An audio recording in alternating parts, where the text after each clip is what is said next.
Little. Katie's like, not outward, You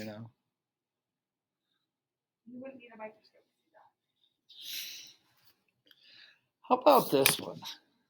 that. I love how we're looking for it now. Yeah, the pressure's on. Well, I'm not gonna know. Of the 4 jobs in George Washington's cabinet, so when Washington has a cabinet, there was only 4 cabinet positions.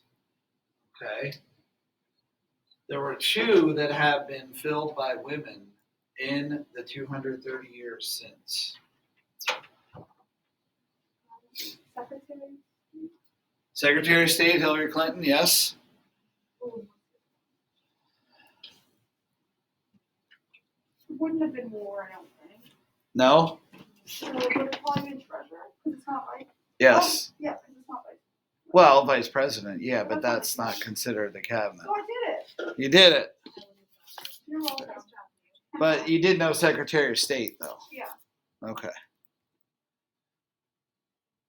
All right, so let's get right to it. Now, some of these videos, we will take a look at those. Wait till you see Mr. Betts and Rihanna. That's going to be fun. Umbrella. Progressivism. Did you ever hear progressive insurance? Yeah. See this? The umbrella. Okay, so the progressive movement is this. It's from the late 1800s to about 1920. We can't say an exact date when it started, an exact date when it ended. Okay, but the key thing to think about when you see progressivism is this, and this is the number one important thing. The people were pushing for the government to get involved, whether it be in social areas, political areas, economic areas. You just mentioned the jungle, correcting issues. That was in the economic issues. That was, of course, dealing with societal issues, and I'll say it now, I'll say it again. Before the jungle was written, it was said that a man could lose his arm working in the meatpacking industry, and his arm would be sold throughout the country. Yeah. Or like dead mice or like anything. Exactly. So the push here is for the government to do something about it. Now, why does it die out? A lot of people thought the government went too far. Some people just want to be left alone. Something to think about, okay? So, progressive. What's suffragette? Those are people who want rights. Right to what? Vote. The vote, yes. And why are we talking about it here? 1920, and what amendment? 19th, yes, of course. Populist movement, this was the one that happened before. Farmers mostly. And what? William Jennings Bryan, yes, and of course his Cross of Gold, he was all about silver. And what happened to the populist movement? It never went anywhere. Why? Because the economy started correcting itself. Well, what happens in 1920? Downfall. Not yet. Not till 29. So 1920 were actually called the Roaring Twenties. A lot of people are getting rich. Have you guys read The Great Gatsby yet? But when you do, you'll understand. Okay? So it was called the Roaring Twenties. So that's why this era kind of ends in 1920 also. Plus, there was a little bit of an unpopular movement to end alcohol. And some people thought that was going too far. Prohibition. Some people thought, well, the government should just leave you alone. Which goes right along with temperance. Alcohol. Okay? Temperance, and then we're going to have prohibition. Temperance is just a little bit different because temperance is modification, whereas prohibition means cold turkey, gone. Yes. Labor unions, we talked about them before, but they're going to become even stronger, a lot stronger. Okay? And of course, civil rights. We can definitely think of the continuation of Reconstruction and certainly women's rights. Okay? But again, you want to understand the government, the people are pushing for the government to make the change. And Jim Crow still. Jim Crow is still alive and well, yes. You could really count on that until the 1950s. And, you could also say that maybe even today there are still those issues,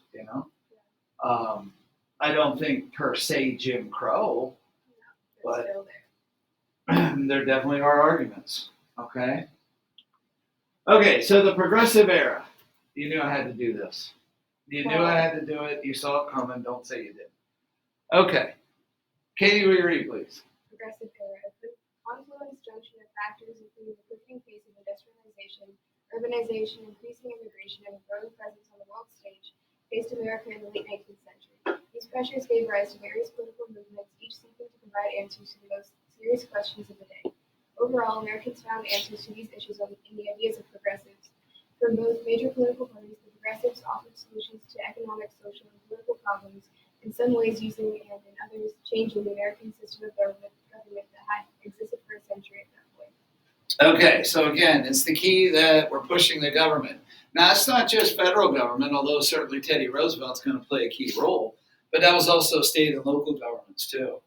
Speaking of the three presidents of the time, speaking of Roosevelt, he is the one that you would say kind of started the progressive movement. He was definitely all about his bully power. Okay, we saw that in the video. And he was all about pushing the government to do a lot of things. Taft, please don't remember the only thing about him is that he died in the bathtub and all that. Because that's usually what I get from people. And Woodrow Wilson, of course, as you can see there. Now, Woodrow Wilson is the last of the progressives. And, of course, he's also president during World War I, which starts in 1914. The U.S. gets involved in 1917. But if you look at that last part there, often referred to as progressive presidents, administrations so intense social and political change in American society. Progressives. Roosevelt, Taft, Wilson. Okay. And that is about the progressive presidents. I'll put that on canvas, but for the sake of time, we'll just keep moving on. Chronology of major events. Now, this is really what you want to know. And I don't care if you take a picture of it or however you want to do it. But this is the big part, okay? Notice this is from 1890 to 1920. 1890 to 1920. What's the other half, how the other half lives about? Thanks for coming in. Yeah. No tricks. And, okay. So what's how the other half lives? What do we got? It was exposing the conditions of the immigrants in New York City in the dumbbell tenements. Dumbbell tenements, and it wasn't just for immigrants; it was for everybody. But yeah, the lower class, yes. He was taking pictures though, mostly of immigrants and showing the conditions. National American Women's Suffrage Association. What's that about? Pushing for women's voting rights. And what happened is they actually had broken up over what? Anybody remember that? Why did women's rights movement break up? Was it because they were trying to focus more on like helping African Americans then, rather than focusing on their own goals? African American put something in the blank. Like voting? Well, it was, yeah. But it was a push for. Yeah, agreed. They broke up because it was about African American males' right to vote, 15th Amendment, and that's when they broke up, okay? Because they thought it should include women too. Sherman Antitrust Act, that's against what? Trust. No trust. Yeah, and you know what's interesting? They had the Sherman Antitrust Act to actually be against trust to protect the workers. But what ended up happening is they said that labor unions were actually trusts. So they said that people can't have labor unions because that was actually a trust. So the very people it was supposed to help actually ended up being hurt by it. Okay. So it helps. Well, it helps them, but like. Well, eventually this is going to be changed with the Clayton Antitrust Act, but we'll get to that. How about Ida Tarbell? Didn't she expose Rockefeller? Yep, Standard Oil. And what is she? Yellow journalist, or I'm digging up dirt. A mudslinging? Something. Mudslinging, yes. Something else. I want you to think of something else. Muckraker. Muckraker were the journalists. Okay. The Jungle, which we haven't talked about yet, but we'll get to. Pure Food and Drug Act. What that was supposed to do was end the stuff. First of all, drugs need to be labeled. Actually, cocaine was the main agreement in Coca-Cola. Did you know that? Yeah. That's why it was called that. Also, to get away from those 1995 pills that you can buy, late night television, call 1-800, take this pill, and you're going to get big muscles. You're going to be like Captain America. And that was supposed to prohibit that as well. Like Supplements, yeah. But some of those are legal. I don't want to misspeak here, but like sometimes you see that in a magazine, do this, do that, Okay? Meat Inspection Act obviously speaks for itself. National Conservation Conference, and we'll take a look at what the difference is between conservation, preservation. 16th Amendment. Boy, I wish you would have never passed that. That allows the federal government to tax our incomes. The more you make, the more they take. Yeah. And that's called a progressive income tax. That's why it's called that. The more you make, the more you take. Okay. 17th Amendment, before who elected senators? Did the president directly? No. And the governor? Isn't it like people of Congress, like in Congress, kind of? Not exactly. It was people that were in the states Congress. Like we call it our General Assembly. They would actually elect our senators. Now the people directly elect them. Okay? Child labor law, 18th Amendment, alcohol, that's prohibition, and of course 19th Amendment. So a lot of things happening. This is obviously a very major chapter. Progressive movement. Okay? Origins of progressivism. Let's take a look here. Kemper, you're up, please. Populist reformers struggled to make government more responsive to the people. They sought to restore economic opportunities to all Americans. They wanted to correct injustices in American life. These ideas fueled progressivism. Okay? Keep going. As the 1900s opened, reformers pushed for a range of changes to society in a movement called progressivism, which had four major goals. One, protecting social welfare by easing the ills of urban society. The YMCA built libraries and exercise facilities, while the Salvation Army offered the urban poor food and nursery care. Promoting moral improvement, especially by working to ban alcohol beverages. Prohibitionists, many of whom were members of the Women's Christian Temperance Union, often came into conflict with immigrant groups. The civilians reformers served vital functions such as offering cheap meals in immigrant communities. Okay, so again, and some people have a problem with this. Banning alcoholic beverages, you're going to be more moral, you're going to go to church, everything's going to be great. Some people say, no, I'm just fine. I can drink a shot of whiskey and still go to church and still be moral. So I want you to understand, not everybody's on board with this by any means. Okay? Now, take a look at this. Reforming the economy, some criticize the vast wealth amassed by industrialists and the treatment of workers. Journalists called muckrakers. Ida Tarbell's a biggie. Published stories about business corruption and unfair practices. Number 4. Katie, please. Making businesses more efficient and profitable. Scientific management and the adoption of goods enable factories to increase production. Progressives also reform politics at the local and state levels. Reform mayors rooted corruption out of Detroit and Cleveland, among other cities. Wisconsin Governor Robert M. Nicolet took steps to regulate businesses in the state.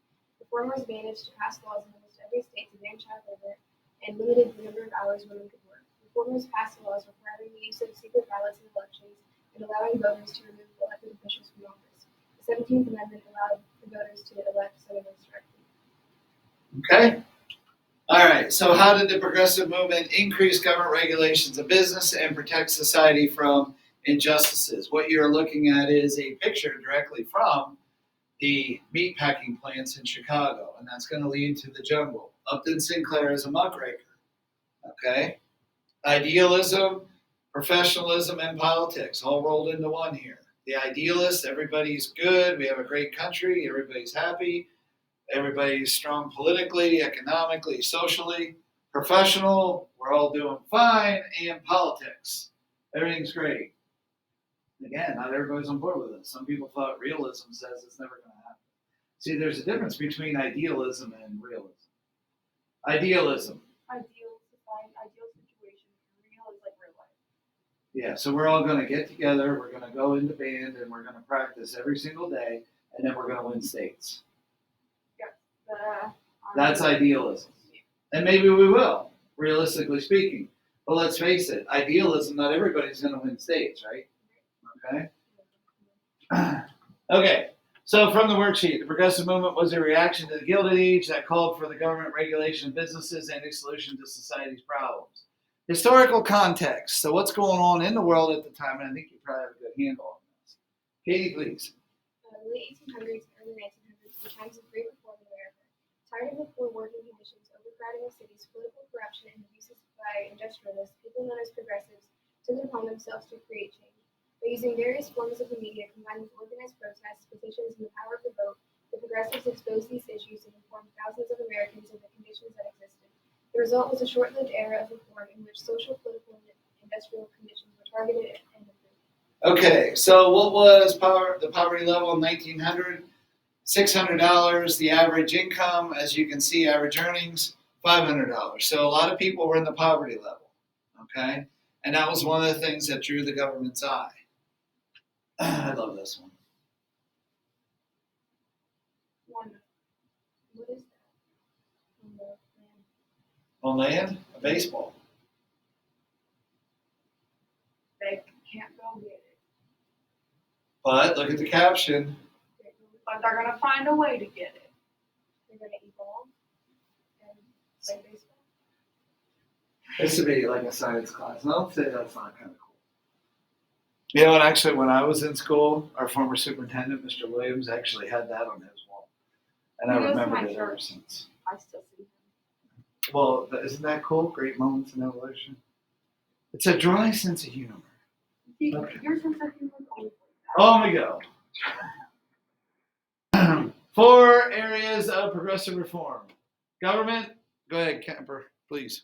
Describe the 4 areas of progressive reform: government reform, promoting moral reform and social welfare, such as prohibition, living conditions, reforming the economy, busting trust, views of evil, reforming business practices, making business more efficient, scientific management, / assembly line. Okay, so a couple things there at the bottom. Reform, I think the other ones we got, but here, reforming the economy, busting trust, but only the ones that were viewed as evil. Teddy Roosevelt did not bust every trust. He was not the automatic trust buster, but if he thought it was evil, then he'd go after it. Some thought that was a little too subjective, and they thought that's not fair. You're picking on me, but not them. Because you decide you're so moralistic, okay? So we understand not everybody's on board with this. Down here, business is more efficient. Assembly line work, okay? And I think we can relate to that. Everybody does a job, the car goes right down the line. That's assembly line. Ford was big on that. They would actually use science to study that, to see how workers would bend, how they could move, and how efficient it would be. Some thought you're treating people like just human robots and there's no individualism. So again, I want you to understand, not everybody likes this, okay? You put me on an assembly line, I can't have a bad day, I can't feel sick, can't have to go to the bathroom, okay? So how do women's lives change? Go, Kemper. In the early 1900s, more women entered the workforce. Many middle and upper-class women joined groups to promote culture and reform movements, including the effort to improve the lives of African American women and to win suffrage for women. What policies did Teddy Roosevelt pursue? Roosevelt pushed for a strong national government through government intervention in the economy, trespassing, and in regulating businesses and conserving wilderness. Okay. Why did the Republican Party split, and what was the result? The Republican Party split when Roosevelt and the progressives objected to Taft's slow pace on reform. The result was that Wilson won the White House and Democrats won Congress. What progressive reforms did Woodrow Wilson advance, and which did he do little or nothing to achieve? Wilson pushed for reforms in business and banking, but did little or nothing to aid women and African Americans to win the war. And that is very controversial. But if you look at number 4, once again there, you can see the Republican Party split. What happened is Roosevelt serves 2 terms, then Taft comes in. Taft was supposed to be his golden child and do everything Roosevelt wanted. Roosevelt was very upset with Taft because Taft was too slow.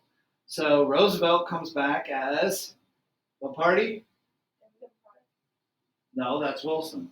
Roosevelt comes back as, you said it yesterday. Oh, the moose fight. The bull moose. Yeah, he comes back in the bull moose, which was the Republican, but now he becomes a bull moose. Ends up Taft and Roosevelt beat each other up. Wilson slips in and wins, and that's what happened. Okay, Roosevelt actually left the country. He went on an elephant hunt. When he came back, he was furious with Taft after what he heard. Okay. Wilson, a Democrat, was supposed to be a friend of civil rights, improve the lives of African Americans and women. No, he didn't. Okay? Talk more about that on Monday. So let's do the test Monday. It won't take all period. If you have any questions, let me know. Have a good weekend. Thanks, you too. Happy birthday. Megan. Thank you.